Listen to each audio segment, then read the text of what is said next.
Welcome to the deep dive. Glad to be here. So today we're jumping into a really specific point in time. We've got this source material you shared. It's a snapshot, really, a daily briefing of news and events from May 27th, 2025. That's right. A look at one particular day. And our mission, yours and mine, is pretty straightforward. Take this briefing, dig into it together, and pull out those key nuggets, maybe some surprising links. Basically help you get up to speed quickly on what was going on that day. Exactly. There's quite a mix in this report, actually. Yeah, it touches on national remembrance, some international shifts, legal stuff, even a big sports win, and travel notes. A real cross-section. Okay, let's just dive right in then. Looking at this May 27th, 2025 report, it actually kicks off by highlighting something important from the day before May 26th. It does. It notes that the previous day, May 26th, was Memorial Day, observed, on the last Monday of May, a day set aside to honor those who died serving the country. And the report, it mentions the kinds of things happening. Parades, memorial services, ceremonies at national cemeteries across the U.S.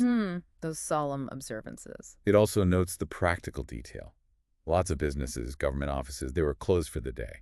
And it's interesting the way the report presents this right up front. It kind of frames it as a solemn reminder, the cost of freedom, a moment of national reflection before diving into the rest of the day's news. Yeah, right, like setting a certain tone. Exactly. It underlines the significance of the day, even in a fast news cycle. Okay, so from that reflection, the report then takes, a pretty sharp turn. We're into international relations, economic moves.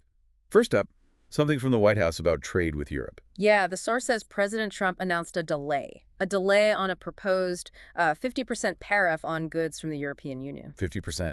Wow, and the reason given in the report. It says it was to allow more time for negotiations. So that potential tariff got pushed back until July 9th, according to this. Okay, and then right alongside that trade news, the report captures some really, really strong words aimed at Russia's President Putin. It does. President Trump is quoted directly saying he believes Putin has gone absolutely crazy. Why? Strong language.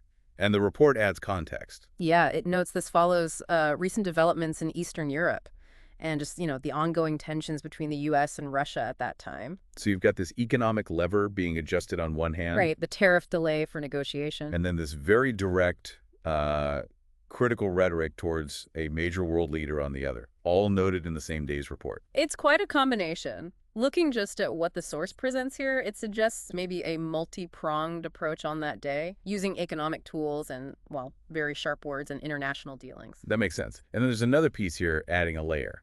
The report includes a quote from President Trump about manufacturing back home. Ah, yes, the quote. "We're not looking to make sneakers and T-shirts. We want to make military equipment. We want to make big things." So placing that quote within this context of trade talks and comments on Russia. Well, again, based just on this briefing, it seems to reinforce a stated focus on certain types of domestic production, heavier industry, military equipment. It connects those domestic goals to the wider economic and international picture being painted in the report for that day. Okay, let's shift gears now. Staying domestic, but moving into the legal sphere. The report flags a pretty significant legal challenge. It seems to touch on government power. A lawsuit. Yes, exactly. The source tells us 3 Democratic members of the CPSC, that's the Consumer Product Safety Commission, they filed a lawsuit against the Trump administration. And what's the core issue, according to the report?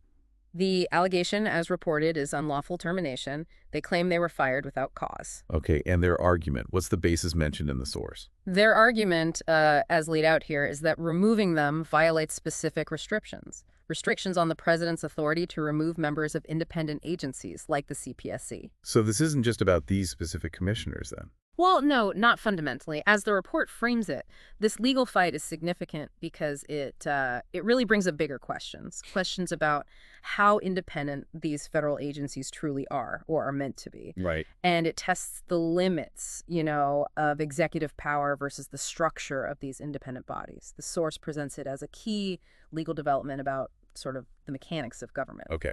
Wow. So moving from that quite heavy topic, the report actually gives us a moment of, pure celebration, something from sports. It does, yeah. Tucked away in there is this news. Team USA won the gold medal at the IIHF World Championship. Ice hockey. And get this, the report points out it's the first time Team USA had won that specific championship since, wait for it, 1933. 1933. Wow. Yeah, that's what, nearly 90 years. The report mentioning that really underscores the achievement. That's incredible. A huge historical win, and the source gives the details. It does. It says Buffalo Sabres forward Tage Thompson scored the winner. Just over 2 minutes into overtime. A nail-biting 1-0 victory over Switzerland. Fantastic. A clutch goal. And there's a really touching detail included, too. They honored the late Johnny Gaudreau. The report calls him a key figure in USA hockey. They draped his number 13 jersey over the championship trophy during the celebrations. Oh, that's powerful. Adds a real human touch, doesn't it? Yeah. So this win, as the report captures it, is clearly a big deal, highlights talent, dedication, and it's such a different kind of news from, the tariff debates and legal fights we were just discussing. Absolutely. Okay, so finally, the report kind of groups together a couple of other points. Mm-hmm. They seem related to travel and maybe how the U.S. is seen or is presenting itself. First, there's a travel advisory mentioned. Yes, the source notes a U.S. travel advisory issued for the Philippines. It cautioned Americans about potential risks there. And unsurprisingly, the report also includes the reaction. It does. Criticism from Philippine officials. The source says they argued it could negatively impact tourism, maybe even bilateral relations. Okay, so there's that. But then, almost immediately after, the report mentions something else entirely. Brand USA. Ah, right. Brand USA, the tourism marketing body.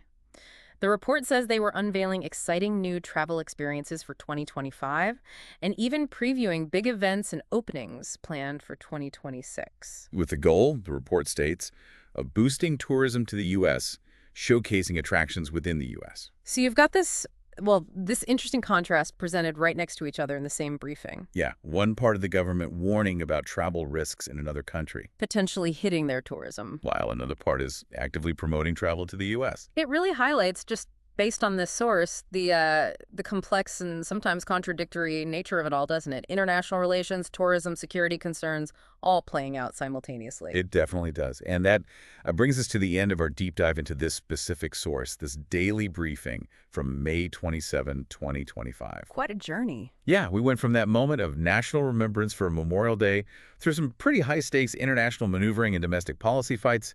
We stopped for that amazing hockey victory. Don't forget the legal challenge. Right?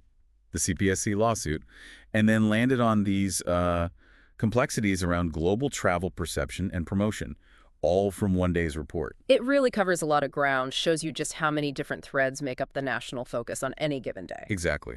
So we took this snapshot, this source material, and hopefully pulled out some key insights for you. And maybe a final thought to leave you with, just reflecting on the collection of things presented in this particular report.